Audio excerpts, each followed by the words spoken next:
The 2026 season officially kicks off this week. The St. Louis Cardinals are wrapped up spring training. They have a little bit of some tune-up games coming on in Springfield this week, but the Cardinals are ready to rock and roll. We don't know the official opening day roster yet, but we basically do, so we can talk about that. But today is a season preview for the 2026 St. Louis Cardinals. We're going to give our thoughts on the lineup, rotation, bullpen, strengths, weaknesses, names you need to watch, X factors, breakout predictions, and of course, how do we think the Cardinals are going to do in 2026? Big picture. What do we think this year will end up meaning for the Cardinals?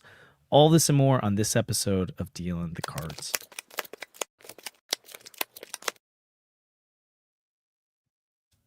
Welcome into Dealing the Cards. Excited for just a few more days, like Chase said in the chat, till opening day. This is the best time of year. I love the World Series. I love the playoffs, but man, there's nothing like knowing there's 162 games ahead. It's a new season, so new hopes and new dreams. I know we all know the St. Louis Cardinals are probably not winning a World Series this year, probably not even making the playoffs this year, but who knows? Sandy's always predicted them to make the playoffs, so he might continue the streak. We'll see. But it's a new era under Chaim Bloom, officially kicked off this past offseason, and I think a lot of people are pretty excited about what we saw this offseason. And now we get to look ahead to the 2026 St. Louis Cardinals. It's finally here. I guess I want to start off, Sandy, before we even jump in. I think we'll talk about the lineup first and position player group, but how are you feeling entering the 2026 season? I'm excited. We haven't watched baseball in months. We haven't watched real baseball in forever. So of course that's the main thing. It's just always so fun, like you said. Opening day is so exciting. It's a very special time in St. Louis, of course. I won't be there this year, which is a bummer, but the pageantry, everything surrounding it, it really is just the best. I can't wait to sit down on Thursday and watch the game. So there's obviously all of that. But specifically about the team this year, I think there's a lot to enjoy. There's going to be some breakout performances. I think I'm a little warmer on them than I was a few weeks ago. I think this spring was actually really encouraging in a lot of ways. Some guys you would have liked to see perform a little bit better, but some guys that I feel great about watching. And of course, it's a new era. Like you said, the JJ Weatherholt era starts on Thursday. How exciting is that, right? So I think that marks the first true impact call up of this new era of Cardinals baseball. JJ Weatherholt is not like some of the other prospects they've called up. It doesn't mean he's going to be an immediate star, but it's a different type of prospect, a different group developing him. And boy, it's going to be a lot of fun. Yeah, and again, off the top, you're probably tuning in. You've probably seen the podcast before, but if not, follow on all season with us. Hit that subscribe button. Like this video. It helps us out a ton, especially as our season preview. Want to get that out there to the people. But we've got Birds on the Farm content, so we'll be talking about the minor league system all season long. Kareem's in the chat right now, and so he does a great job with that. And the rest of our team kind of putting together all the extra fun coverage. We have a really special video coming out this week. Speaking of that player you referred to in the excitement, there might be some stuff coming down the pipeline in the next few days with that. So want to tune in for that. It's a great video. I'm very excited for you all to see it. But yeah, let's jump in. I mean, this lineup, Sandy, like you brought up, JJ Weatherholt is the story, right? He is the face of the rebuild in its current stage. He is the first impact call-up of this new regime, obviously drafted under John Mozeliak's regime, but obviously is the face of this new era of Cardinals baseball, at least for the moment. He will likely be competing with the likes of, I know Connor Griffin got sent down to AAA, but I'm sure he'll be up basically once the service time manipulation can happen.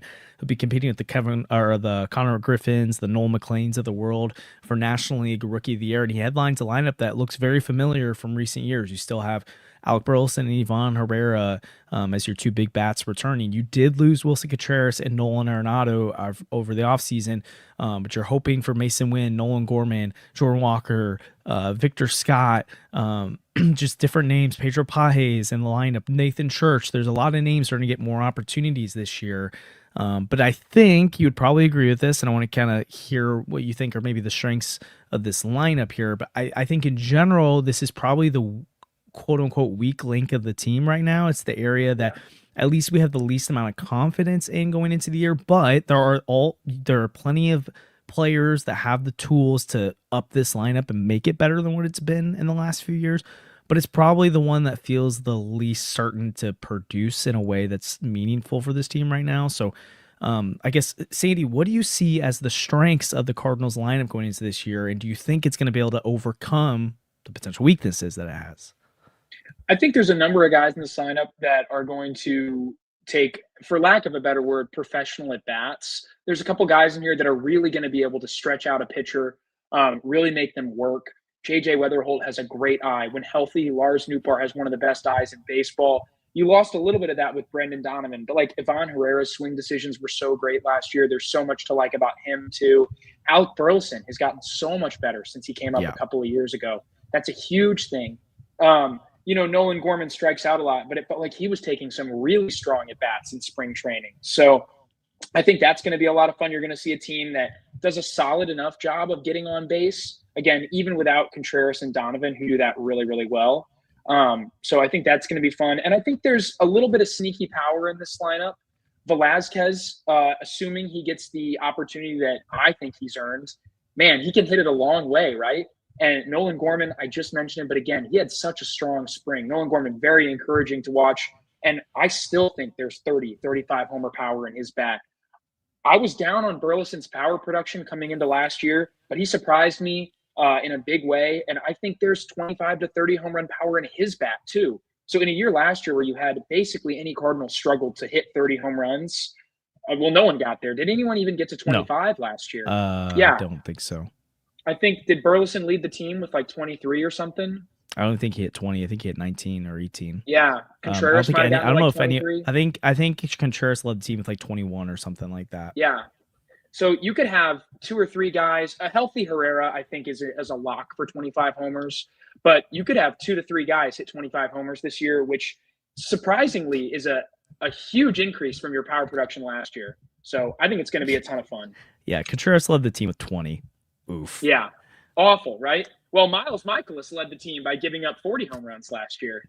So yeah, when we get to the rotation, that'll be a big plus right there. One of the things you brought up with the professional at bats, I really do think is a really fun thing to think about with the top of their lineup, and especially we'll see if they end up going. I'll be very curious to see if they do Mason Wynn at the top of the lineup, or if they double down on their 3 best hitters of JJ Weatherholt, Ivan Herrera, and Alec Burleson. I think that's how I would structure it, especially with how Nelson Velasquez and Nolan Gorman have looked in camp. And again, it's camp. We'll see what happens in the season. But I would love for them to open up on opening day with JJ Weatherholt batting leadoff, Ivan Herrera batting second, and Alec Burleson batting third. And you put your 3 best hitters together to multiply their impact. One of the things I found when I was kind of looking through what are potentially some of the strengths of this lineup, and I wrote about this about a week ago at Redbird Rants, when it comes to swing and miss, or the lack of swing and miss, low strikeout totals, Alec Burleson and Ivan Herrera were 2 of only 17 hitters in all of baseball last year to post a 124 WRC plus or higher with this 18.6 K percentage or lower. These guys don't strike out, they take professional at bats, and they do damage. And then you add JJ Weatherholt into that mix too, where it's 3 straight guys that you can't, they just don't strike out. They put the ball in play. They have sneaky power to them and are highly productive. Again, we don't know how good JJ Weatherholt will be this year, so I don't want to put too much expectation on that or act like that's going to happen, like that he's going to be a 128 WRC plus bat. That's not what I'm saying. But even a 115, right, where he's a guy who hits for high batting average, high on base percentage, has enough slug to do damage when needed, and then you have Herrera batting right after him, and Herrera's protected by Alec Burleson. I love the idea of that. I would love to see some of these other bats take a step forward this year, but that to me is the weakness of the lineup right now, is that outside of those 3 bats, I have major question marks. Like you said, Nelson Velasquez had a really good camp, and I'm excited to see what the right-handed power looks like, but we got to see it, right? Right now, it's I don't know if I can say I can depend on it, but I'm hopeful. The same goes with Nolan Gorman. I'm hopeful that what we saw in camp is a reflection of who he may end up being in 2026, of a guy that hits for a high power, strikes out a little bit less than he did before. There's no way he's not going to be a high strikeout guy, but make it manageable at least. And then bring that power back into the fold because he's making enough contact. Jordan Walker, right? Like, it was a really, really, really, really, really rough camp, followed after a really, really, really tough 2 years in St. Louis. But he did finish well today. And you're hopeful at this point. To me, Jordan Walker's issues look mental. Like, it seems like a guy who's just kind of lost up there. And I'm very hopeful that maybe stringing together a little bit of success here helps him get going. There's obviously the Victor Scotts of the world, who's like speed. Like, that guy could just get on base. That dude's going to steal 60, 70 bags. And so I totally see the potential all around this lineup right now. And if Ivan Herrera, even though I've talked about, I think long term he's probably DH, I'm fine with them doing the experiment. I just long term think if he's going to land at a different position, just why not do that? But I understand them trying it. But if Ivan Herrera is your catcher this year, that potentially adds to this offense as well, where you can fit Thomas Ajayci or Jose Fermin or Nathan Church or some of these other guys into the lineup more often, either improve your outfield or infield defense with adding a bat in, or just go for a bat with Pozo or something like that. So I see all the reasons why this lineup could be very productive in 2026. And by very productive, I mean maybe like a top half of the league lineup, like 15, 14, 13 range. But fool me once, shame on me. Fool on you, shame on you. Fool me twice, shame on me. Are we buying into an experiment again or experience again that's actually gonna feel pretty empty at the end? I don't know. That's what we're gonna see.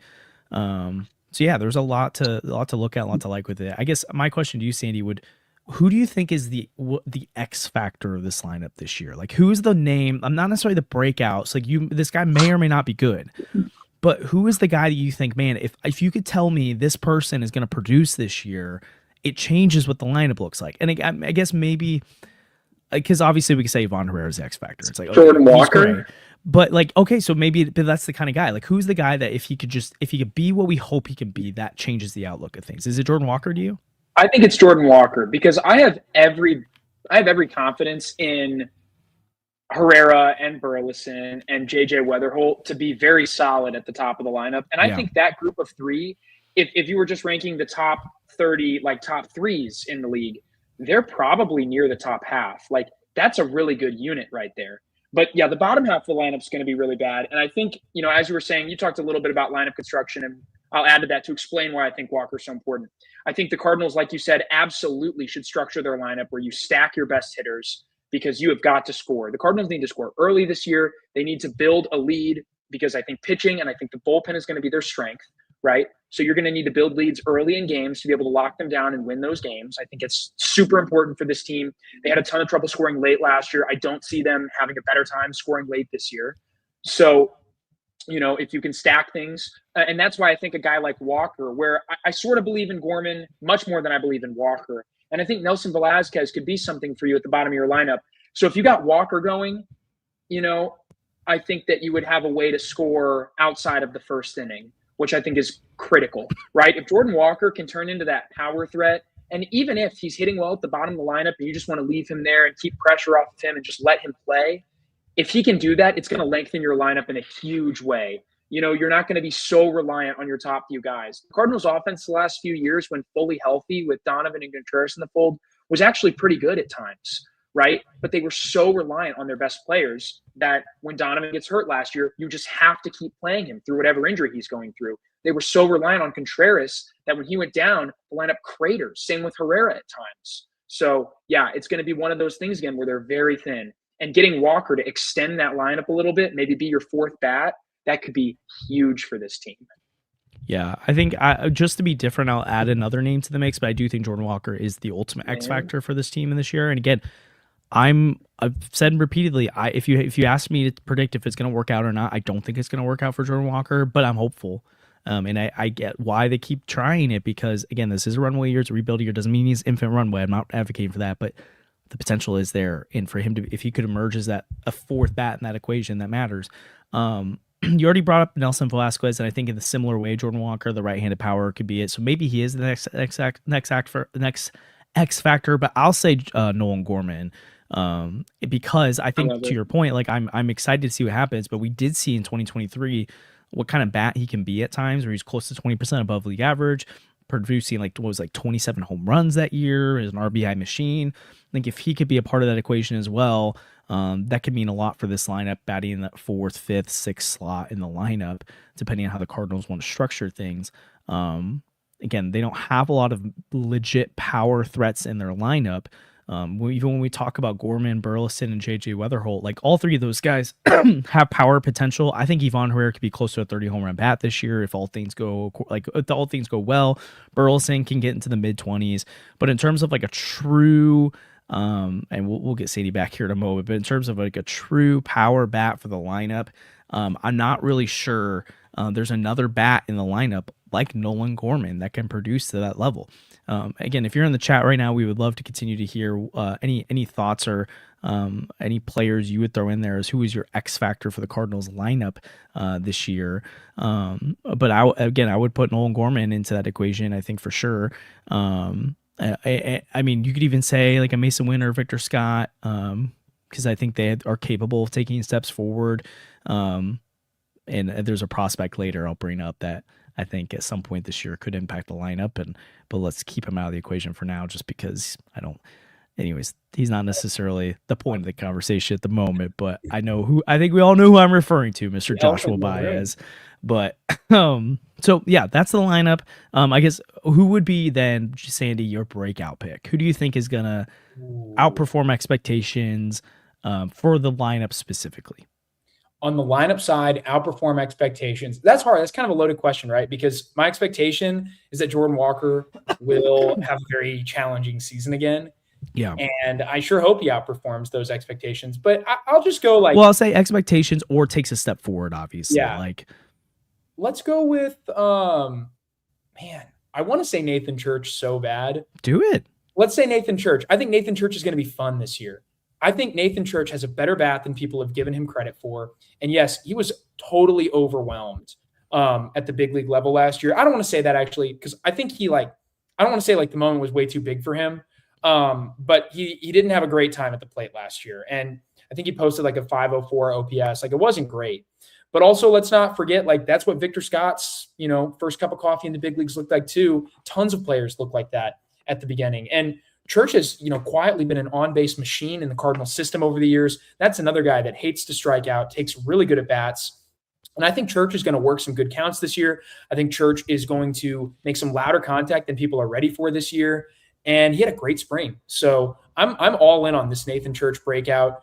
And then, on the side, I'll throw in Velasquez too. I think there's like something real here that the Cardinals would be really stupid to miss out on. And I don't think they will. I think they recognize that there's something here. They were treating him like a starter down the stretch in spring training, starting games, being lifted from games in the 6th or 7th inning. So I think that's a guy too that is going to outperform expectation, because I don't think some Cardinals fans are ready for what he can do. Man, the power output could be legit. Yeah, I'm going to put Nelson Velasquez as my guy too. It's actually really funny because I meant to bring him up and then we started talking and I forgot to. We didn't talk at all about Lars Nootbaar. And again, we have zero idea when he's going to return right now. It sounds like he got back to running recently, so I don't know what that means. It's like alarming when you hear it next to the name Lars Nootbaar. This feels to me like Tommy Edman deja vu. Where you're like, maybe he'll be ready. And then, I know with Edman, there were like way more weird setbacks and stuff. But like now with Nootbaar, he's definitely not back till June, when they were teasing us about him being ready on opening day. And it's like he's barely running, and it was a weird surgery. I don't know. I honestly, I don't even want to count on Lars Nootbaar playing for them this year right now. Do you feel that way at all? Yeah, I mean, even when we just did this preview, we didn't bring him up at all. So I feel like that's part of it. But I do think it's an interesting factor to it that, as much as people are frustrated by Lars Nootbaar, and at this point, I'm just the experience is frustrating to me. It's frustrating, and it's also just tiring. It's like, come on, I do feel bad for him. But when he's healthy, outside of last year, when he's been healthy, he's been very productive, and he would be the Cardinals' third. Actually, I think you could argue probably third best bat right now, because we don't know what JJ Weatherholt is yet, but third or fourth best bat on the roster. And so any other team, you're like, oh, their third or fourth best bat could come back in month 2, month 3, that would mean something. So I think it's an interesting wrinkle to think about with this.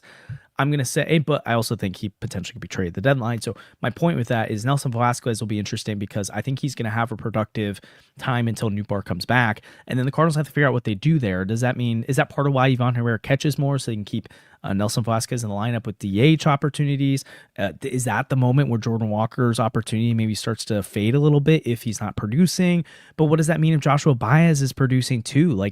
Does Victor, Baez is more of a corner outfielder, and Nootbaar can't really play center either. But there's just, this outfield could get really interesting in the middle of the summer, where some names start getting shifted around. So we'll keep an eye on that. But Nelson Velasquez is my breakout prediction for this year in terms of I think he's going to establish himself as a big league regular and bring some power to this lineup that is much needed for the St. Louis Cardinals right now. But before we get into the rotation chatter, and we'll do the bullpen, we'll do our big season predictions, and then we're going to do the annual fWAR draft at the end too. So we got a loaded episode today. It'll be fun though. But as always, want to thank our presenting sponsor, the Deal on Cards podcast. That's 314 Sports Cards and Collectibles. You can find them at 9640 All Boulevard and Olivet.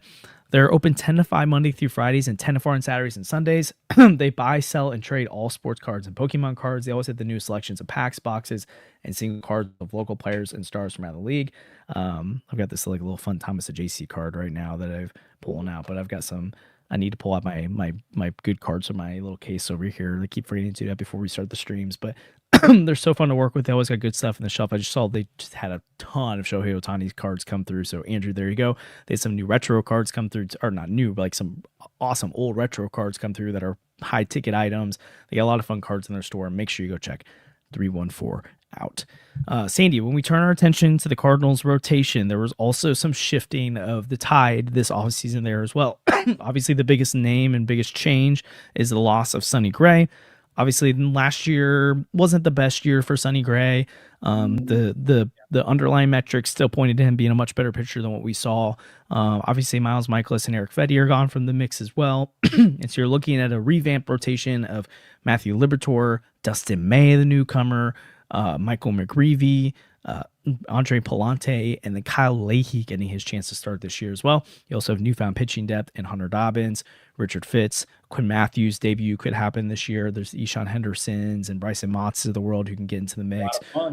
There's a lot of fun arms and a lot of fun names. And then again, I obviously think there's a world where this rotation could struggle this year. It's a young group, unproven. So it's not fair to call this a sure thing, but I do think most people feel a little bit more optimistic about the pitching right now than the offense, which is quite the change. What would you say if there is a strength of this rotation right now? What is the thing that should get Cardinal fans excited about watching this starting staff this year? You just said the depth, and I think that's exactly what it is, right? Like this rotation could struggle. You might have some injuries. You've got some guys who've got injury histories here in Liberatore and Dustin May. And, Kyle Leahy was a reliever for, his entire big league career. And coming into, what is this, year 4 for Leahy? Like, it's a little tough to add a starter's workload on top of that. And, Andre Palante has bounced back and forth. And I don't know what it would look like to get 180 innings out of him. But there's so much depth behind them that you haven't had in recent years. Like you think about the group of young arms at AAA. And do you remember like several years ago, we had a Q&A with Mose Locke at Blogger Day, I think. And like the most forward he was about anything. Somebody had asked him about the young stable of arms at AAA. And this group included like Robersa, Kloffenstein, Graceffo. And he was like super blatant or super blunt. He was just like, I'm disappointed with these young arms. Like they're not ready. We can't pitch them here, which is why we continue to go out and sign. And he was justifying, why they had like Kyle Gibson on the team.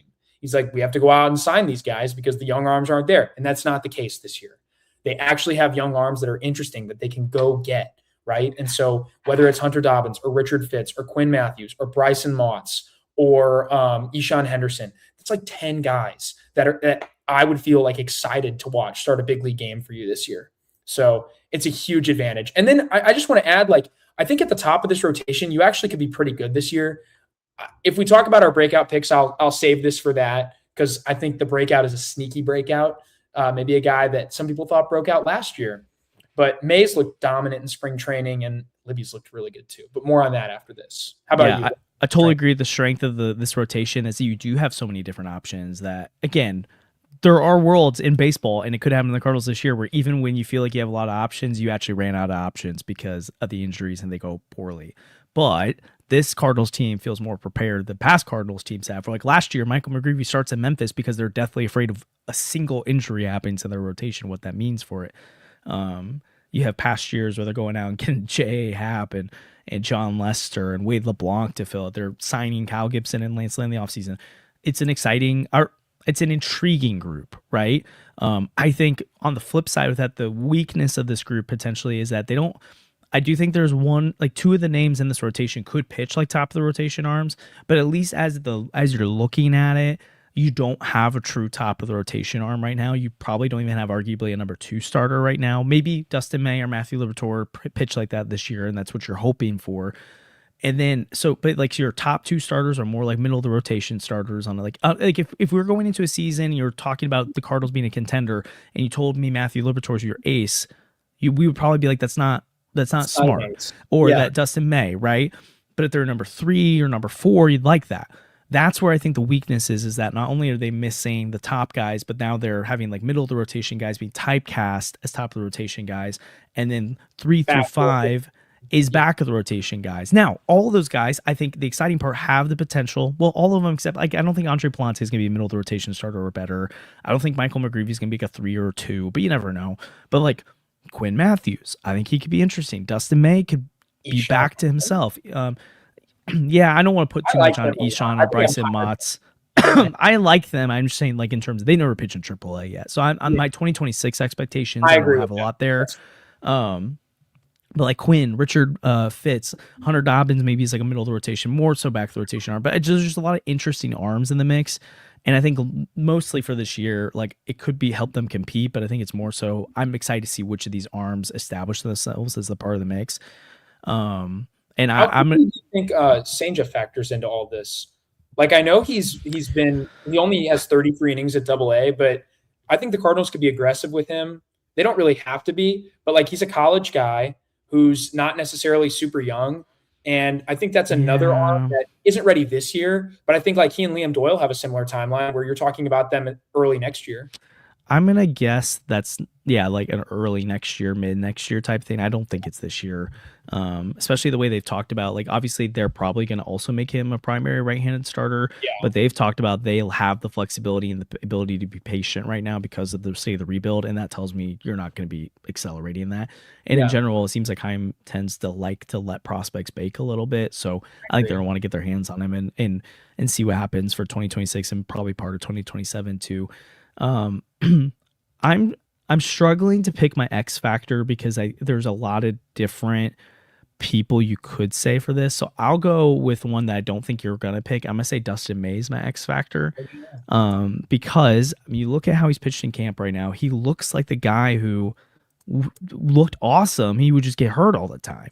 Or like last year jaded some people, I think, because he was so bad when he was recovering from esophagus injury or surgery. He lost like 20. He was pitching 20, 30 pounds below his playing weight. It just wasn't good. And obviously he just had a bad year, so don't excuse that. But he's got his velocity back. His sweeper is incredible. He's got the pitch mix to be a really productive starter. I think pitch even like a front of the rotation starter. I don't think I would ever call him one of those, but like he could produce like it. I think he's an X factor, so I think he could end up making this rotation look a lot better in the first half. He can help the Cardinals win more games than they should, and then I think he can be that trade chip at the deadline, that especially now that Nootbaar feels like it's a far-fetched to say he's going to be super valuable at the deadline. Look around the roster. Who's the guy that's going to get them something at the deadline to further this rebuild? And Pedro Baez could get them something. Now, is that going to be a significant thing? I don't know. But Dustin May, like, I'm not saying it's Tekoa Roby, Thomas Ajacey, and John King, like, copy and paste, but I think he can have a Jordan Montgomery type first half, be one of the best arms available, and then Chaim and his group get to go target something really interesting. I don't see the Cardinals. I see Alec Burleson in the chat from you. I don't see the Cardinals trading Alec Burleson this year at the trade deadline. Maybe he's an offseason thing, but I mean, it depends on how far they think the rebuild's going to take. If they think they're 2 years away, I think Burleson's a part of this. I think if they think they're 3 or 4 years away, then they could exercise trade value there. But Dustin May's my X factor because I really do think he could help lift the feeling of this rotation if he pitches well. So who would you say is your X factor? My X factor is Ali Marmol, fresh off an extension. I might say that for the bullpen, though. I really want to. He's Andrew's X factor. I'll say it's Matthew Liberatore, and here's why. I think Libby has a chance to like be really good this year. He's had a fantastic spring. If you want to look at some of what he's done, and I know it's just spring, right? But 11.4 Ks per 9. That's a huge jump up from where he's been in the past. He's only walked 1.2 batters per 9 innings. He's suppressed home runs. granted, this is all in like a 15 inning sample size with a 1.8 ERA. So who really knows? But he's been outstanding. He's benefited from some luck. He's stranded some runners, like the home run to fly ball rate's pretty unsustainable, I'm sure. Low BABIP at like 265. But Libby's been kind of unlucky in the past a little bit. He had a decently lucky season last year, but the stuff just looks way better. The stuff this spring has looked awesome. And even if he's not going to strike guys out at that ridiculous rate all season, if he's maintaining a rate like, I don't know, over 8 or 8.5, that becomes a really interesting pitcher, in my opinion. I think he's going to be even better at getting hitters out on both sides of the plate this year. And it's not just people in the Cardinals organization, although it does seem like they're excited about what they have in Libby. I think giving him the nod on opening day instead of going to a Dustin May, which might have been the safer option, I think that shows how they feel about him and how they want to reward him for what he was last year. Yeah. Also, it's going to be so nice. Like, last year was such a success for Liberatore because we had no idea who was going to be in the rotation at the beginning of spring training. And he won that opportunity, worked his way in, and then really pitched his butt off all year. This year, he gets a full normal starters offseason for the first time in 3 years? Yeah. We're not doing this bullpen stuff anymore. He is a starter and he's your opening day starter. The Cardinals believe in this guy, and I believe in him. I think it's going to be a big season for Liberatore, even around the league. I don't know if you're plugged into fantasy baseball at all. I've seen Libby's name pop up on so many breakout lists. I have too. Yeah. All over the place, all these guys. And I'm not going to say fantasy gurus know more than front offices, but sometimes they are right on stuff. Sometimes they know what's coming. They're pretty plugged in. And so it feels to me like a Liberatore breakout season is coming. Even if you could call last year a breakout, but he could establish himself as a top 50 pitcher in baseball, which is a big deal. That's a big deal. And I think he could be that. Yeah. No, I completely agree with all that. Would you say he's your breakout pick too then on top of X Factor? Sure. Or? Yeah. Okay. I'll make him my breakout pick as much as I want to say Kyle Leahy because I love him. I'm going to say Kyle Leahy then. But you say Kyle Leahy for both of us and I'll say Libby there. Okay. Well, I'll say Kyle Leahy because of especially of the reasons you just brought up of what Matthew Liberatore's emergence meant last year where we went, especially the first, I think people sometimes forget how stinking good he was to start the year. We had a really rough start in Anaheim, I think it was, but then overall had a sub 3 ERA for his first 15 starts of the year. And then he hit that wall and it was not good. And then he kind of figured it out as the season went on. But there are some concerning things where I think he didn't even go, I don't think he went 6 or past the 6th inning a single time after June last year, which I think is concerning. But even then, I think he pitched 6 innings again. I don't think he pitched 7 innings or more in a game past June. And then he hit 6 innings one time within the year after I was 4 his velocity had gone way down, and then the Cardinals were careful with him. And then late in September, the velocity was back up again. Which again, that's all very encouraging to me for sure. I'm just saying that's also been his downfall ever since he's come. He's had other issues facing right-handed pitching or right-handed hitting, all that kind of stuff. But he's always it's been a story. Can he maintain velocity? Can he go deep in the games? Does he hit a wall? So I think he's moving through that. And to you, I think he can be very good this year. But Kyle Leahy, because I think, first of all, they've put their eggs in that basket for a while. And this is a new player development group. This is a new regime, and Matt Pierpont is highly respected in the game. And I would probably guess he's had his hands in that one. I would guess he's probably fully supportive of that decision. Is it going to work out? Who knows? But the impact Liberatore's emergence has made to the outlook of this rotation long term, I think Leahy can have a similar impact, whether it's a back of the rotation, middle of the rotation type starter. So he's my breakout pick for this year as a guy who's going to establish himself as a rotation arm. And then it makes it really interesting going into 2027 because you're again, not all these guys are going to work out, but right now it's okay, you have all this, you have the 10 guys we named already, plus Liam Doyle, plus St. Ches, plus Tanner Franklin, plus Takeo Roby, plus Cooper Jerpy. There's just a lot of arms. So some of those guys are going to end up being in the bullpen just because there won't be enough opportunities. Some will be in Memphis and some will be hurt. That's just and some will be in the St. Louis rotation. Insane though, because if you think about if the Cardinals were still running the way they'd been running in the early 2020s, late 2010s, right? You wouldn't have any of this depth. And who would they be signing at the end of the season? We'd already be thinking about what veteran are they going to sign to be their 5 next year? And who are they going to pay $18 million to pitch somebody that should be pitching for free for you? You know what I mean? Isn't that crazy? Yeah. You think about it just this year. Like, they honestly could have been fine without Dustin May. I think it's good that they signed him. They should have signed him. It helps with your depth and everything like that. But like, they could have gotten through this season without him. And because you were able to go get a more upside player like Dustin May, because you have him if it doesn't work out, you didn't have to go get your Lance Lynn and your Kyle Gibson. And that is just like, that is so nice as a Cardinals fan. And I think that's like the huge thing on the business and, you know, the payroll side of this, that a guy like Libby has done for you and what Leahy could do for you and what McGreevy's done for you. Man, you get those innings for free. It's just crazy. Yeah. Very excited about it. So we'll see Kyle Leahy this year. We'll see a lot of these arms this year. I think Quinn Matthews obviously could be the breakout or the X factor. I mean, honestly, I think, well, I guess I already said Dustin May, but Quinn Matthews may be my X factor pick actually, because it's just awesome. What he could end up being for this rotation. So again, X factor as in, not saying he's going to be that, but like if he could live up to what we think he could do, that could mean a lot for this rotation. So Sandy, let's go to your favorite position group in the entire world, and that is the bullpen. Oh my goodness. Always my favorite. So the opening 1 year. Yeah, the opening day bullpen is confirmed at this point. We have Matt Savant. I'm going to do it my hand on my hands because I'm like, I don't want to miss anyone. Savantson, Riley O'Brien, Jojo Romero, Ryan Stanek, George Soriano, Matt Pushard, Chris Roycroft, and Justin Brill are kind of the 8-man group to start the year. There's a lot of options already on the 40-man roster between Ryan Fernandez, Gordon Graceffo, Richard Fitz could be like a swingman at some point, bullpen kind of ish option. Nick Riquet, I forgot how to say it all the time. I'm so sorry. Obviously, you have other arms that aren't on the 40-man yet, like Scott Blewett. Tim Kentz is on the 40-man, so maybe he gets an opportunity at some point. Maybe Cooper Jerpy gets an opportunity later in the year, too, out of the bullpen. And then obviously there's like Luis Castellón. There are other options in the organization. I guess I'll pose the question a little bit different than the last two, because the bullpen has been nails the last 2 years or been a strength of theirs. Sandy, do you think the bullpen can live up to what it's been the last few years to the Cardinals, or do you expect it to take a step back with this younger group this year?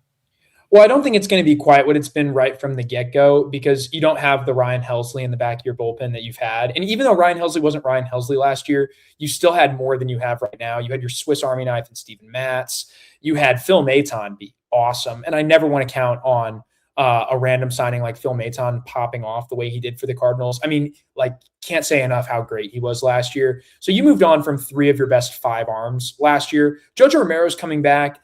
His profile last year was like encouraging, but not as encouraging as you'd like. And I don't think he's going to be quite as good this year. I think he got a little lucky, but he's also avoided that reliever volatility to some extent.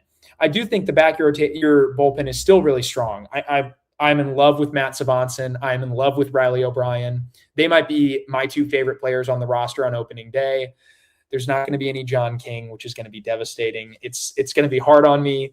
I love how you went from John King as your favorite reliever to like Savantson and O'Brien, who are very different. Very different. You have been. I'm just saying, like their quality of pitching and then how they get their outs is very different than John King. So different. But there's not a true John King comp on this. He's a one of a kind. He's a king, but he's the best. I bet there's a new listener in here who's been like, doesn't really know the John King, the lore here, and is like, why? He's just was my favorite player for like, unironically, was actually my favorite player for a period of like 18 months. And it's just the best. I love watching him pitch. Whatever the case, I think the bullpen is going to be good. I don't know if I can say elite yet, but I think some of the options they have farther down are elite. And so I think if you get what you think you should get out of Romero, O'Brien, and Savantson, the back of your bullpen is really strong. One of those guys can emerge as like a potential top 10 reliever in baseball. I think all 3 of them have that ceiling. Jojo Romero's already been that almost. He's been like top 20, I'd say. And I think like Riley O'Brien absolutely has that ceiling, and Savanson's so good too.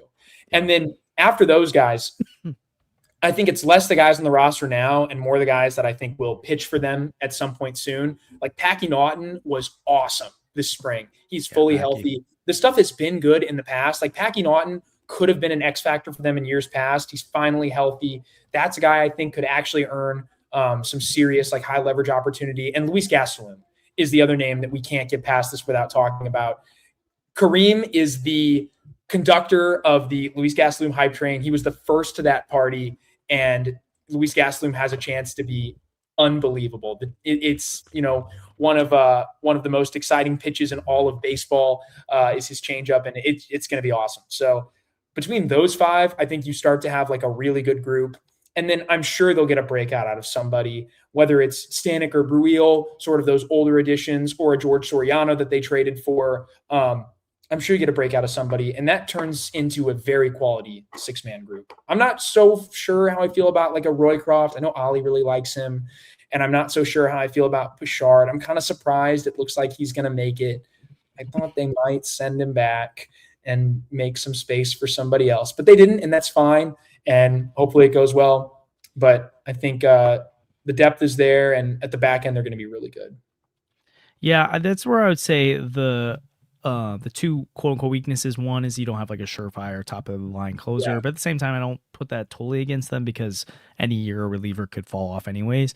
I'd say maybe the thing I'll say then is the left-handed options beyond Jojo Romero. You're talking about Brill and Roquette, like Packy Naughton. I am excited about, so not to down that. But like, do they utilize Bryson Moss in that way at some point? I've heard rumblings about that. Like, does Cooper Jerpy get utilized that way at some point? Like, there are other names, Ishan, like the other guys they throw into that mix at some point they want to. But overall, I think they have a lot of different options. And so it's like, okay, like maybe it is Roycroft, or maybe it's Soriano, maybe it's Gacion, or maybe it's Savanson. Like, I don't know who, maybe Fernandez bounced back. There's just so many different guys that I have a feeling like they're going to find a good mix at some point. It might not be the mix we expect it to be, but they do have a lot of different options. So you just threw it in the chat. Who's your X factor? It's Mr. Patrick Naughton. I mean, he, like you said, he's that lefty option behind JoJo that if Packy Naughton is what he could be and what the Cardinals have thought he is for years, you've got a really good bullpen. You've got two lefties to go to in high leverage spots. And then behind them, you've got like fine options, right? Like I think Bruihl is a fine option. I think he absolutely is not going to be the worst man in most bullpens around the league. He's probably like a normal 6th or 7th reliever. And if that's the third lefty out of your pen, things are going your way. Things are going really well. So I think Packy Naughton is what lengthens that out for you. On the right side, the options are great. You've got some fireballers. You've got some arms at the back of the pen that are really, really good. So I think if Packy pitches well, you're set. Yeah, I like that. I'll say because I want to have a different X factor and breakout pick, my X factor here will be Ryan Stanek because I think the veteran presence he brings to the back of that bullpen. And can he be that third right-handed option that helps bring some stability alongside Matt Savanson and Riley O'Brien in there? There are a lot of other options I like who could end up filling that role, but I do think having some kind of dependable veteran in that group that has experience back there could be really helpful. And again, if he blows up and isn't good, I don't think it's in the world for the Cardinals because I do think they have those other options. So yeah, and my breakout pick, because I think you're going to go with the guy. I think. So I'm going to go with someone different. I'm going to go George Soriano, which is ironic because I was pretty critical of the trade. And again, when the trade happened, we said, hey, like obviously they're betting on upside here and let's hope it works out. The process seemed weird to me to give up Andre Granillo for that. But with that being said, George Soriano has looked really good in camp. He does have those intriguing underlying factors. The Cardinals apparently saw some things they thought they could unlock in him, and we'll see if that ends up translating into the year. And I'm going to say that again, it's ironic because I was critical of the move, and I'm afraid to admit like I was wrong if I end up being wrong there. But I'm going to say like they took their shot and it's going to work out, and George Soriano is going to be a really impactful reliever for them throughout the year. Which is going to be helpful because who knows the health of Riley O'Brien and Matt Savanson and Jojo Romero, Ryan Stanek, and who knows if one of them is going to have a down year. Like as much as Matt Savanson was awesome last year and Riley O'Brien was good, like not much track record there. Like, and even if there is, you just never quite know if they're actually going to be that guy. So excited about that. But the one who really I think we all know is going to break out this year is Luis Gastelum, the GOAT. I mean, I'd love to get Kareem's opinion on this, but like, I mean, he's shared it before, and I'll try to parrot it well and do justice to his Gastelum enjoyment. But it's probably the best pitch in the Cardinals system is Gastelum's changeup. It's right up there with like a Tanner Franklin fastball or something like that. And it's probably the best changeup in all of minor league baseball. It's just disgusting. And he's probably going to get away with throwing it the majority of the time. And he's going to be able to get big league hitters out with it. It's that good. He looked very solid in the WBC, which was very fun, but he just was dominant last year. He's that good. He can throw, like, what's coming, and you can't hit it. And that's what Luis Gastelum can be. And I think that he can be an impact reliever from day one. And that's going to be so much fun.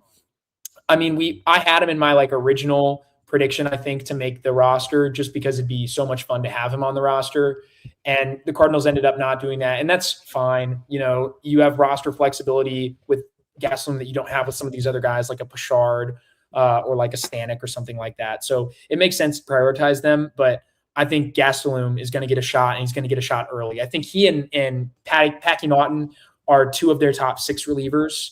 And I think both of those guys are going to have pitched for the big league club definitely before May 1st, right? I'd be very surprised if they're not shuttling guys by that point. So he's going to get a shot. He's going to get a shot soon. And I think he earns serious high leverage opportunities. And you'll see him pitching in the 7th and the 8th inning down the stretch. I love it. I can't wait to see Gastelum. I have to get used to it. I always said it wrong, Gastelum. But he's what a beast. If you haven't watched him before, go look up some YouTube highlights. Go look at Twitter. Look at today, that changeup.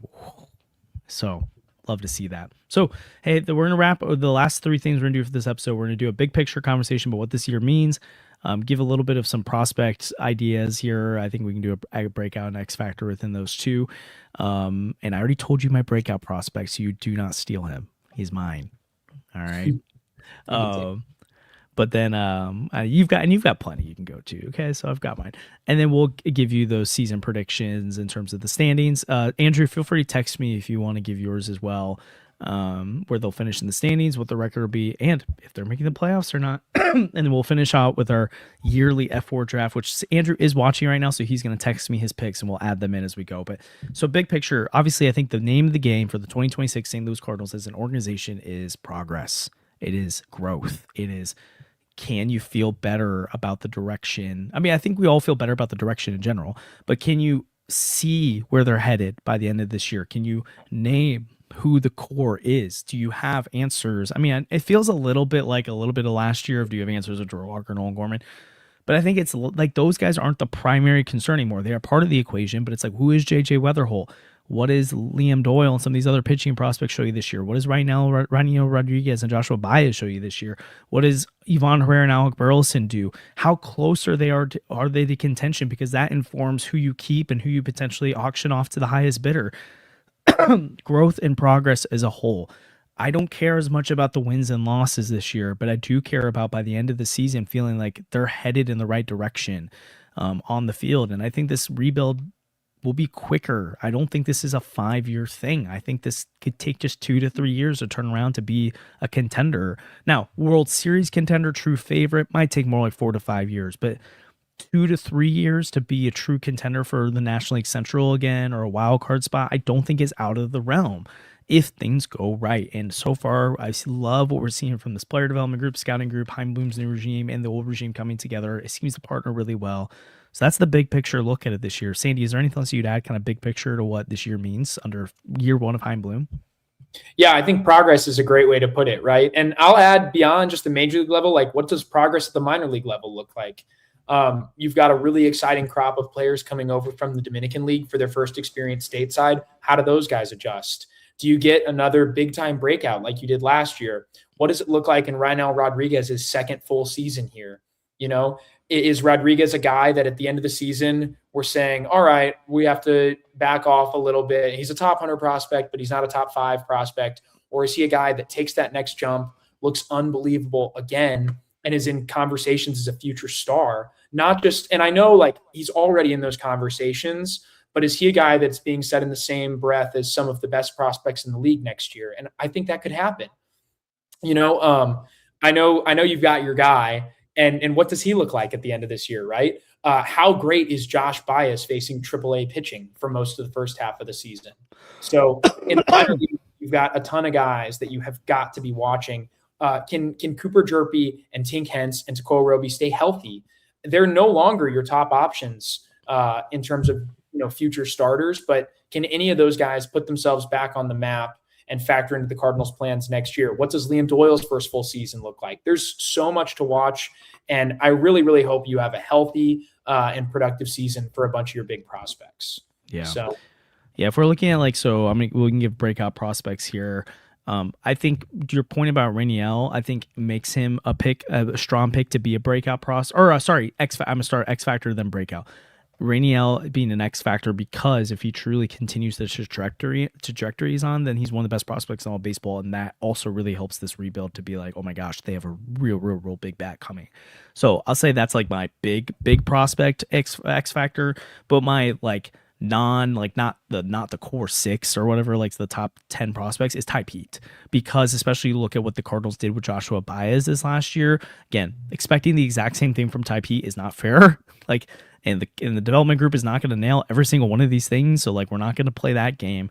But Ty Pete has similar tools and has the similar potential upside trajectory that can Ty Pete be like a Joshua Baez, where you're looking at the end of this year as like a guy who maybe fixed some of those swinginess and issues, ups the contact a little bit, capitalizes on the power and speed and defense, and can become one of those really exciting outfield prospects for the Cardinals, especially because outside of Joshua Baez, there isn't a lot right there. Like there's, I'll say his name because you might gonna say it, but Ryan Mitchell's another, like I could throw him, either him or Ty Pete as like one of those breakout outfielder types. But like outside of those two, there's not really a lot there in terms of high upside. And so I think Ty Pete is an X factor for this year, that if he can have that kind of Joshua Baez trajectory, and that's not even fair. So I'm gonna stop saying that, but like if he can have a breakout year where he overcomes some of his issues and starts to really hone in on some of his strengths, that could mean a lot for this system. Yeah, I'll add I guess my X factor this year, I'll say Yairo Padilla. That's a guy with like a bunch of crazy tools across the board. And you could substitute him and Ryan Mitchell to some extent right now. Like I think they're both like somewhere in the org's like 10 to 15 range on most lists probably. And they both have a bunch of interesting tools. They're both very young. Padilla will play the first half of the season at age 18. And it looks like Ryan Mitchell is going to play this whole season at age 19. So two guys that are super young, a little bit farther down. Padilla didn't have a ton of game power last year. I think if Padilla taps into more game power, which we know he might have, like he's got the frame, he's going to add some strength. And for a guy his age, he's already got a 102.1 90th percentile EV, which is pretty darn good. So I think if he starts to tap into some of that, elevate the ball, get a feel for the barrel, which he could, that's a guy that could jump onto some like big time prospect lists and some, be a bit of a conversation starter in the Cardinals system. So I'll say he's my X factor. It's another just like toolsy name that could, deepen this a little bit. I think the pitching side is very strong right now, up and down, and the position player side might lack just a little bit, but they've got potential, whether it's a Ty Pete or a Ryan Mitchell or a Yairo Padilla, some other guys farther down. Yeah. My breakout pick is Tanner Franklin. Great pick. I think that dude's gonna be a stud, and I just think you need to keep your eye on Tanner Franklin. Big time fastball. That dude's secondaries I think are gonna come along. I think he's got the build to be a guy that could be more durable than we've seen from some higher upside Cardinal arms in the past. I know there are a lot of people excited about that dude, and I think for good reason. And I think it won't take very long into the season for us to start thinking about, man, is Tanner Franklin how many Cardinals pitching prospects would you take over him? I think by midseason, I wouldn't be shocked if there's people who say 0. Wow. And I'm not saying it will be that. I just wouldn't be shocked. And I think he'll I think he'll firmly put himself in the mix as one of the top 3 pitching prospects in the system. I really like him. And so we'll see. I think I'm predicting that this is going to be a big year for Tanner Franklin.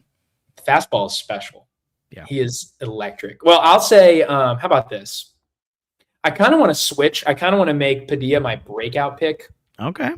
And I kind of want to change this guy to my X factor. All the same reasons for Padilla. Like, I just think he's going to tap in more in-game power. And I think when Padilla hits, 8 to 10 home runs this year, people are going to be all in on this. A guy that struggled to get the ball over the fence. I think people are going to be way more in on him. The arm is special. He's got some speed. He's got a very nice hit tool for a kid his age. And I'll say Daniel Ortiz is my X factor breakout. You can lump him into the same category, but Ortiz last year, very different player than Padilla, right? He's 21 years old. We had him on Birds on the Farm, and he shared some really cool stories with me and Kareem about the very interesting route he had going through like a 2-year school and then being drafted he was a day 3 pick, like insane how he got into the Cardinals system, got on their radar, and all he did last year was mash. And this is a guy that I think when he does it again this year, people are going to have no choice but to take notice. He's still super underrated. Pipeline has him 24th, and I think that's probably pretty fair with how good the Cardinal system is and a guy that's 21 years old. But last year in 110 at bats at Peoria, so he got a chance to move up after killing it at Palm Beach, which, by the way, is the Florida State League is so pitcher friendly. It's so hard to maintain good offensive numbers there. An 852 OPS there. He hit 10 home runs there in just 260 at bats. This is a guy with like serious power.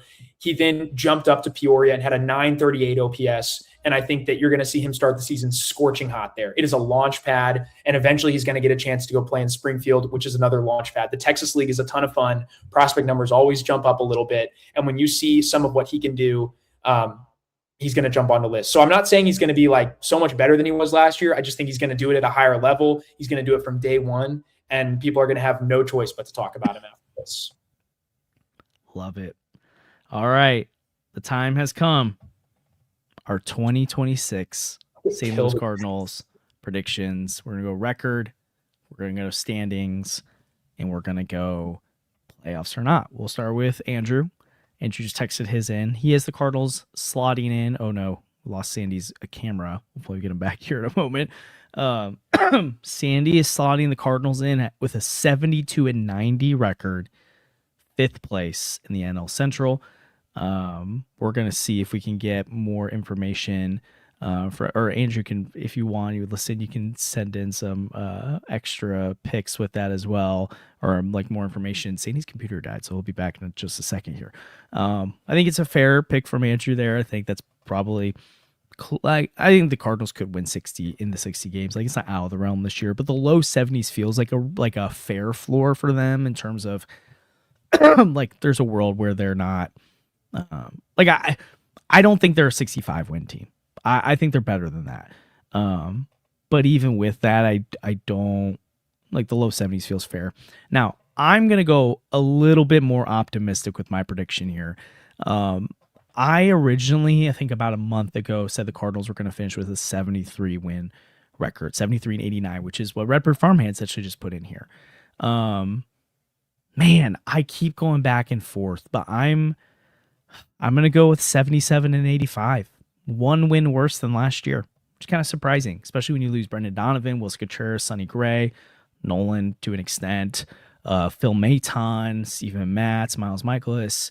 Well, I know I just said Miles Michaelis, but they did lose a lot of people. And I'm going to say that is still only good for 5th place. But it's a more competitive 5th place than a 72-win team, obviously. I actually think I'm going to go with the Cubs winning the division, but I'm going to go the Pittsburgh Pirates finishing 2nd and Milwaukee Brewers finishing 3rd. Now, I think and the Reds finishing 4th. Now, I think the Reds or the Pirates, the Brewers, and the Cubs are all going to be good and contend for a playoff spot. So Brewers finishing 3rd is not a slight on them, and it's like a slight step back, if anything. But overall, I like where the Cardinals are headed right now. I do, and I like it more than I thought I was going to. Like, in terms of the immediate future, I think you look at how this rotation's stacking out with Liberatore, Dustin May, Michael McGreevy, Kyle Leahy, and Andre Plante to start the year, and the pitching depth behind them is strong. You're looking at this bullpen mix that I think is also really strong, and you look at the initial 8-man group, and then you talk about other names that could throw in there, like a Gassion at some point. And then I think I look at this lineup. The biggest concern with me, especially when it comes to lineup, is that it was already not a super productive lineup. And then you lost Wilson Contreras and Brendan Donovan, which, like 2 of your best hitters, kind of tough. So it's like, okay, how do they grab those wins back? I would say JJ Weatherholt's a big part of that, right? Where he's filling in a little bit, or even potentially upping the overall production than what Brendan Donovan gave you. Brendan Donovan first 3 months of the season was excellent, or I guess 2.5 months of the season was excellent. And so he's like 130 WRC plus bat. JJ Weatherhold's not going to be that, but could he be closer to 120 WRC plus bat? It's possible. So I think JJ Weatherhold's a big part of why this team gets better this year. I think part of it is you get a full season of Ivan Herrera in the mix as well, as we have Sandy back in the mix. Woo! Sandy, I'll just give you an update. I'll keep giving it. I predicted the Cardinals go 77-85 this Ooh, year. I'm more aggressive than I thought it was going to be. It was 73 wins as of a couple weeks ago. Ivan Herrera, you get a full season out of him, which helps with that lineup. I already kind of talked about the rotation and bullpen side of it. But also you're adding in, I think you get a better year from Nolan Gorman. I think Burleson continues what he's doing. I think you can potentially have some up in production, not significant necessarily, but like enough of a step forward from Mason Wynn and Victor Scott. And then what are Nelson Velasquez and Jordan Walker? Does Joshua Baez end up being a part of this equation? I know this is a lot of the rose-colored glasses side of it. I haven't really been like, oh, here's what will go wrong. I've talked about a lot of things that could go right. I don't think all those things have to go right for this team to win 77 games this year. I think if I'm being like totally honest and just trying to be as objective as possible, I'd probably say they're more of like a 74 win team. But I think they're gonna, like, I think I've heard this before of like, hey, whatever you like a team's projection is, they can win 8 games more, 8 games less. Like that's a good projection for a team. And that's where I think 74 makes a lot of sense. I'm like, oh, they could win 82 games, but they can also win just 68. So I think that's where I'd put the fair projection at, but I think they're going to be on a little bit more optimistic side of that, if that makes sense. That's where I landed on the 77 for them. So 77 wins, 5th place. Cubs win the division. Pirates finish 2nd. Brewers finish 3rd. Reds finish 4th. And I think the Reds and the Cardinals are the clear last 2 place teams in the division. I almost had the Reds be worse than the Cardinals this year. I almost did it. I almost had the Cardinals. Actually, you know what? I'm doing it. Cardinals finish 4th. Cardinals finish 4th above the Reds. I'm doing it. And they get the 3rd wild card. I'm going to hate this pick in middle of June when Chase Burns is a Cy Young candidate and Ellie De La Cruz is an MVP candidate, but I'm doing it. Love it. Well, look, I was like so down on them early in the offseason, but I think like I'm more excited about Dustin May than I was. I'm way more excited about Matthew Liberatore than I was. Nelson Velasquez is such a fun find. Nolan Gorman looks so much better. Like, I'm more excited about this lineup than I was. I don't think they're a bottom 5 lineup anymore. And I remember, like, the big thing that was driving me in the, like, 100 losses direction. Like, I remember I was talking about the Cardinals being, like, a 65-win team at one point. Yeah. And I don't think that's true anymore because I don't think the pitching is going to be so bad. I was, like, in my head, ranking the Cardinals among the bottom 5 rotations in the league. And I was like, man, they might be worse than everybody not named the Rockies in the NL. And I don't think that's true anymore. I feel so much more confident about the rotation than I used to. And I think that plus a little bit of optimism on the lineup side and some of the breakout potential they have with some of these prospects at the upper levels now. And I think I'm trending towards where, like you, I'd put the fair projection window somewhere around like 76 games right now, in my opinion. And I'll get a little aggressive and I'll say that they win more than they won last year. And I will say 81-81. From the St. Louis Cardinals, a 500 club. Give me a 5, right? I think they're better than they were last year. I think you gave away so many games. You started Eric Fedde knowing you'd lose. You started Miles Mikolas knowing that you probably were going to lose that day no matter what happened. They gave away like 40% of their starts, and that's not happening this year. Sure, everybody has blowups, but not everybody has blowups that last an entire month long, like Eric Fedde did last year and like Miles Mikolas did for portions of last year. Yes, there's a lot of spring hopium here, but you're not giving away as many games as you were. And while I know you're down Brendan Donovan and you're down Wilson Contreras, I think that in the aggregate, your lineup could actually be better than it was last year still. Yeah. AJ Weatherholt could be such a huge addition. Josh Baez late in the season could be like really productive for you. I think Alec Burleson might be better than he was last year. I think a full season of Ivan Herrera changes everything for this ball club. So I'll go 81-81, and I'll say 3rd place in the division. Whoa, come on.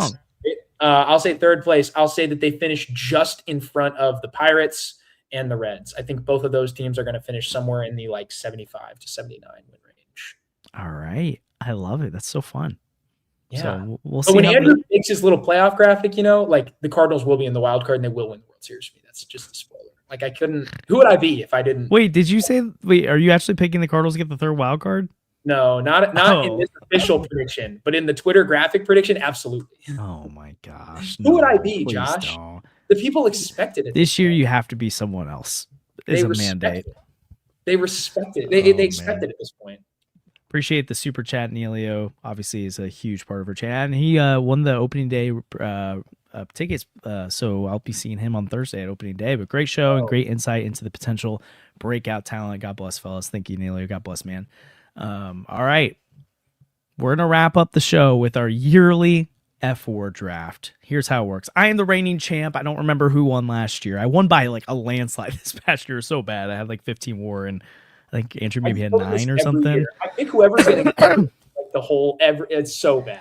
Yeah, so whoever Sandy picks is going to be cursed. So keep that in mind. To participate in this. Yeah, actually, Sandy, you should be like picking. I don't want to wish poorly on Jose Fermin, but like you could pick like non-Cardinals, pick a bunch of Cubs. You know. Yeah. But here's how it works. Michael Bush. we Andrew has the first pick. We did a little bit of a random earlier. I'll have the second pick. Sandy's the third pick, and we'll go snake draft. We each pick 8 players. Sorry, right? 1, 2, 3, 4, 5, 6, 7, 8. Oh, sorry, we each picked 9 players. Sorry, yes, 8 players. We get up to 24 picks. Sorry, I was doing this. I'm trying to remember the order we did last year, and we're just trying to predict who's going to occur the most fWAR. Now, remember. fWAR, like a Miles Michaelis can put up fWAR. And I remember, I think I won year 1, 2 in 2024 because I stacked it with like Kyle Gibson and Lance Lynn and stuff like that too, because it's like safe, like a WAR, a curl. So like, if a guy goes lower and you're like, why on earth did that guy picked over? It's because we're talking about fWAR. Okay, it doesn't necessarily mean we think they're the better player in total. Andrew had the first pick, and he picked the most obvious one. It's a great pick. It's the best pick to make. I actually hate picking second here because I think it's not great, but. Mason Wynn is Andrew's pick at the number 1 overall pick. Makes a ton of sense. Safe bet. Think that's good to do.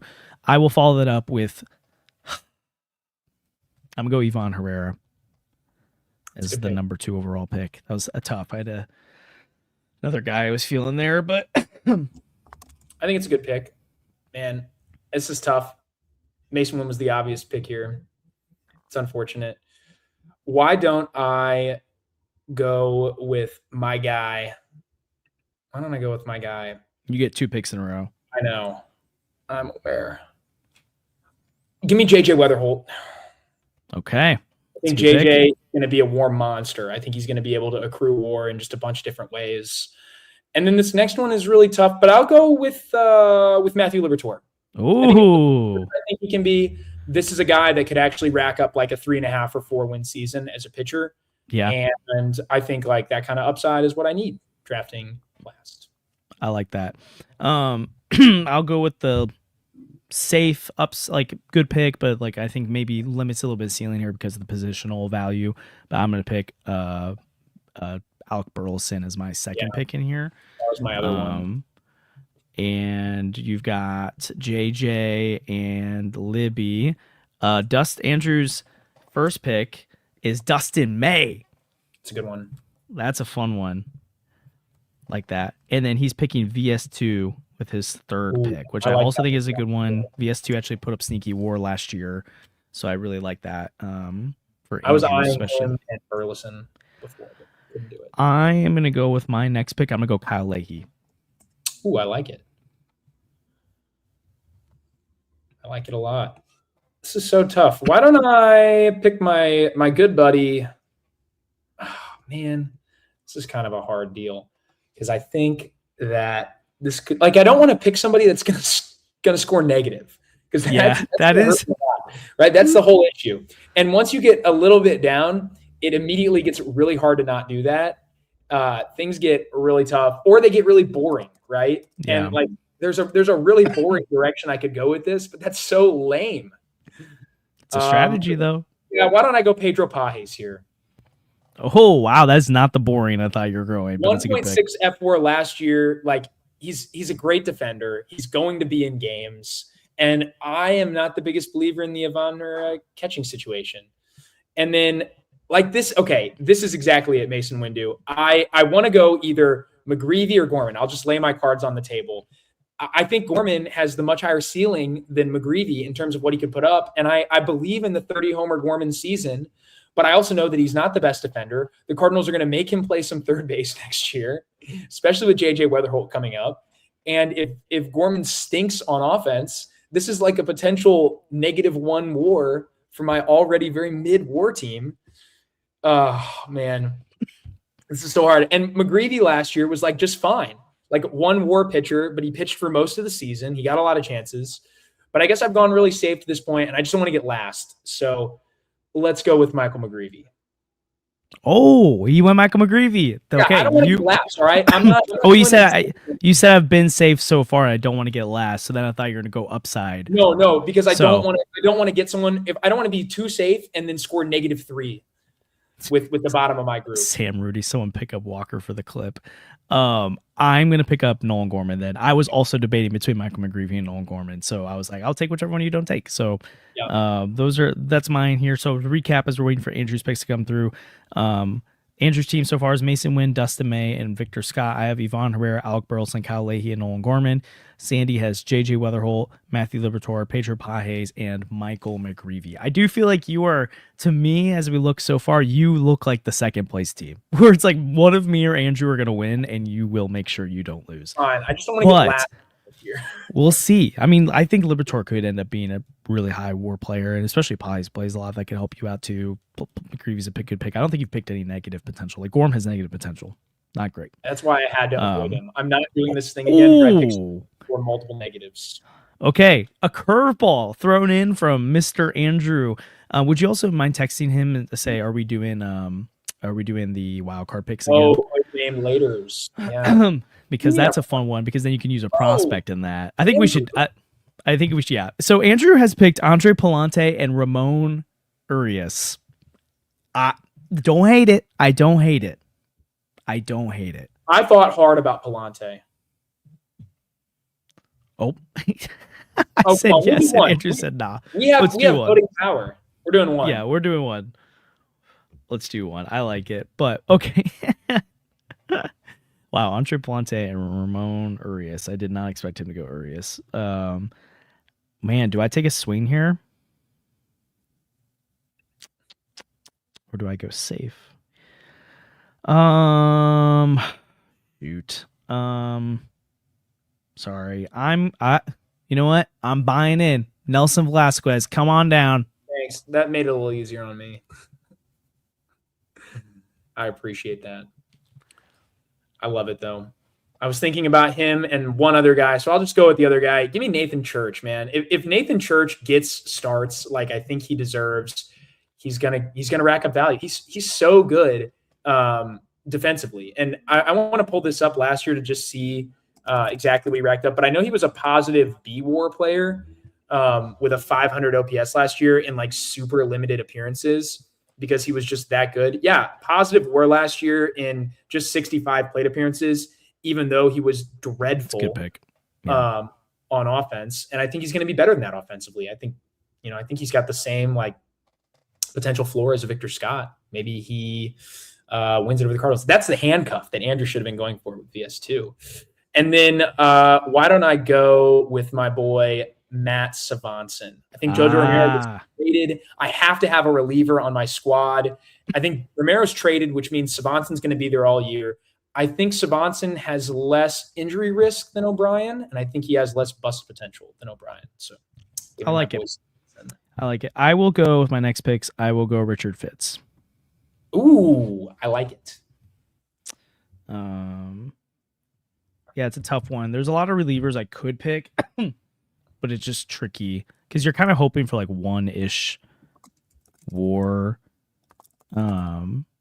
But so that's where I'm like, this year's really interesting because of the amount of rotation arms that could end up getting opportunities. That like I'm thinking like, how much do I want to pick a reliever and how much do I want to?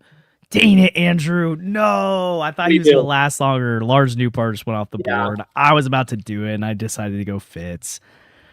That was a good late round pick. So Andrew has picked some risk here. He has went Jordan Walker and Lars Newpart. He went Walker? He did. Dude, okay, it's good. It's good. I didn't want him at all. Oh, I mean, there's a world where it ends up working out. So should have like an option to drop somebody from my team, then I would have picked Walker. Yeah, that's fair. I'm gonna pick. Man, I'm debating here. I'm gonna go with my wild card. I'm gonna go with my player to be named later. Is this the last round? No, we've got 2 more rounds left. Because I also really want to take my wild card, but at the same time, if you've already taken it, maybe I just want to use it on who I think you might use it on here and just pick that player. The thing is, if I pick somebody that like barely plays, it's probably worth like mostly what my wild card will be worth. I don't know. The wild cards are a little funny. I think you should have to use it because like when you want to, and you start accruing WAR at that point. I think you should have to like signal when you're using it. Oh, for sure. Yeah. Well, maybe we could also just cut it out, or we could throw in like just make those picks. We'll see what happens. But I'll. This is so tough. Has anyone taken Hunter Dobbins yet? No. Give me Josh Baez. I don't want Hunter Dobbins. Give me Josh Baez. He's who the wild card would be used on if it like really crushed it. And Josh Baez like could actually be on this team in August or July if things were crazy. Or June. Dude. Things are crazy. Can we share? That would be real crazy. Did anyone see the Derek Gould tweet the other day? Josh Baez homered in 9 consecutive backfield games. It's crazy. It's crazy. I don't want to hype it up too much, but that's insane. That's so fun. And then I have another pick still. Is this the last round here? Mm-hmm. Why don't I go Quinn Matthews? Obtain it. Well, that's my other potential wild card pick. So now I'm like, why did I even do it? Oh my gosh. All right. I'm so mad at you right now. Great. Now it's like, why did I even do this? It's so useless. I'm gonna pick Hunter Dobbins. That's a good one. Oh, so Jay-Z's still out there. He is. I was debating that one. It's just I'm trying to figure out how much playing time does he get this year, and he could definitely be a really helpful player. So, and then Andrew, which that makes sense. Take his player to be named later. All right. So to finish off the fWAR draft, I'm gonna give us all our recap all of our picks here. It's a fun draft. Yeah, and Red Farmhands, because I thought Sandy was playing it safe. Gotta have some fun at the end, man. I like it. So Andrew's team is Mason Wynn, Dustin May, Victor Scott II, Andre Palante, Ramon Urias, Lars Newbar, Jordan Walker, and a player to be named later. My roster is Yvonne Herrera, Alec Burleson, Kyle Leahy, Nolan Gorman, Nelson Velasquez, Richard Fitz, a player to be named later, and Hunter Dobbins. Sandy has J.J. Weatherholt, Matthew Libator, Pedro Pajes, Michael McGreevy, Nathan Church, Matt Sabanson, Joshua Baez, and Quinn Matthews. A lot of fun. It's a fun one. We did not pick JoJo. So, like, even guys like that's kind of tough because it's like, well, he's going to get traded at some point, probably, we think. But also, he has the potential to just, like, regress this year, too. So, I think it was the mixture of that for me that left JoJo off my board. Yeah. So that's the that's where that kind of landed. But this is a super fun preview episode. We'll be back on Wednesday to preview a season series. Oh my goodness! At least I think Wednesday. We'll confirm that. But I'm crazy, right? The Cardinals face off against the Tampa Bay Rays on Thursday. I'll be there. I don't know. Is Andrew gonna be there? I don't remember. But if you're gonna be at opening day, please let us know. You can message us on Twitter. Let us know in the comments, something like that. I'd love to meet up with you. It'd be super fun to connect. We just love this atmosphere. We love to support the podcast. You guys are awesome. You guys make doing this so special, so fun. I have a really exciting announcement I'm excited to share with you guys here in the next few days. I've been kind of sitting on it for a little while, so I haven't been given the green light yet. So once I get the green light to give the announcement, I will. Very excited. But I'll see you guys at opening day. We'll hopefully see you guys around quite a bit this year. Keep tuning into the podcast. Let us know what you think of our predictions. Give us your predictions. We want to know, what do you think the record's going to be this year? Give us breakout picks. Give us breakout prospects, pitching, hitting, all those types of things. Give us, who do you think won the fWAR draft? We have so much to talk about from today. It's super fun. We really appreciate it. And guys, baseball is almost back. Let's go, baby. As always, appreciate the support on the podcast. Like and subscribe. Helps channel a ton. And we will see you guys next time. Thanks, baseball.